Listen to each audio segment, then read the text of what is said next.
So they're starting on Smashville. Zelda versus Ice Climbers. Not the best match for Ice Climbers. Could be better, could be... yeah. So the main goal of like playing Ice Climbers is first to not get grabbed, because if they grab you, then they can potentially lead to a deadly combo with the handoffs. And while doing so, you also want to split up the Ice Climbers and potentially take out Nana. And with Zelda, since Ice Climbers can't exactly chain grab her without the handoffs, once Nana is gone, it becomes so much harder for Sopo. Blurr able to take the first stock.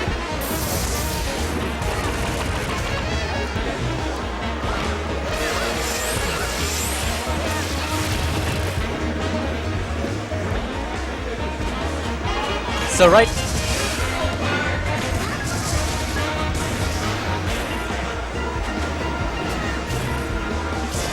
it could be worse for Ices. It could be Peach's down smash. If Zelda had that, and also a float, that would probably be a lot worse. Also, Zelda would probably be a lot better. Okay, maybe not. Still has the same problems.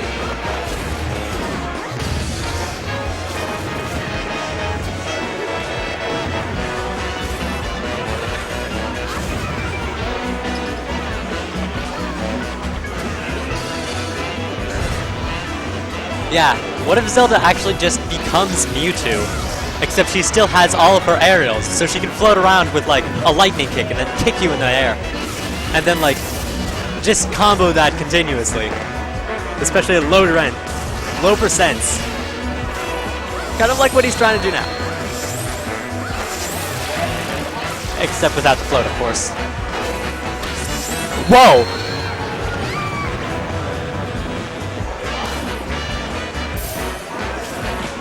Okay, so he used the up B to gimp Nana. That's an interesting idea, probably unintentional. But gotta take those. Anyways, I don't like the switch from Zelda to Sheik. Mostly because Sheik does not do as well in the matchup than Zelda.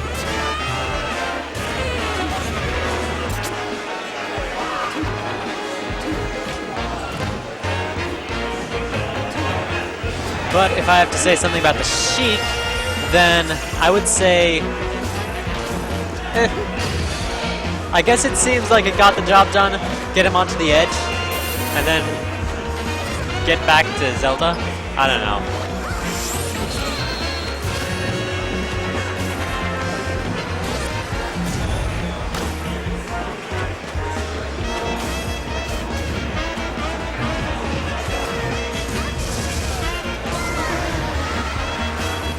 Okay, so Blurr, once again, getting the KO. Ooh.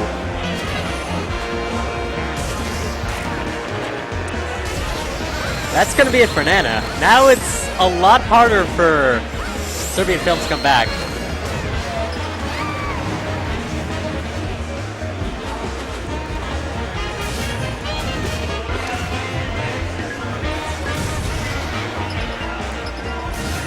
The problem here is that Zelda can kind of just wait out Ice Climbers and get him to recover. Like, in that situation, Blurr, the only way that Serbian Film would have been able to make it back is if he went for the platform, so he should have covered that by, like, going out there and maybe lightning kick, or as he did with down smash. Because it's kind of predictable that he was going to go there.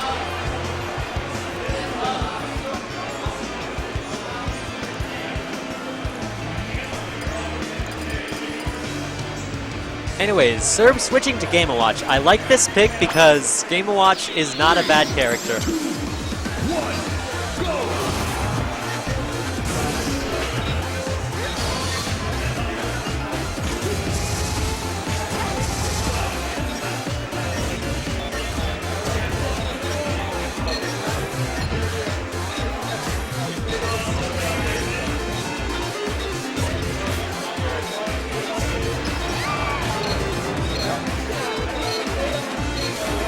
It seems that Serb is kind of just playing the standard run-in with aerials neutral from Game & Watch right now.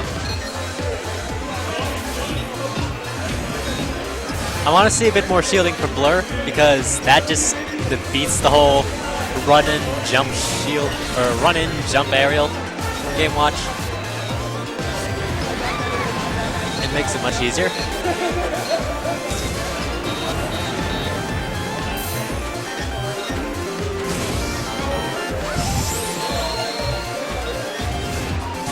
Serb trying to use a hammer there for some reason. Probably just styling. He's out of stock. And there's the 9 that he wanted to get earlier.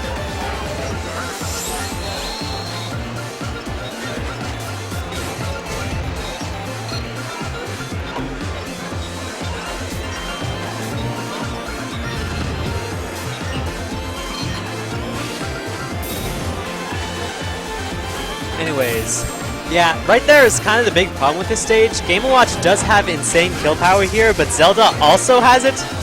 So it becomes a little volatile when both characters can die at like 60, 70, 80%.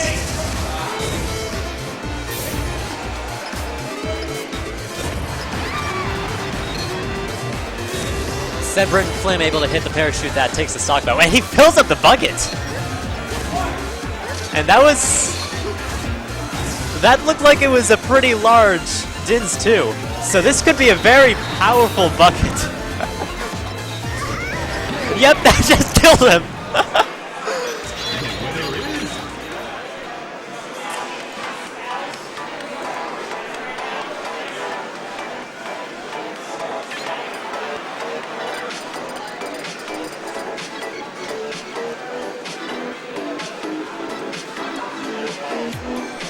Can I hop on with you because I'm playing the loser this? Okay, sure.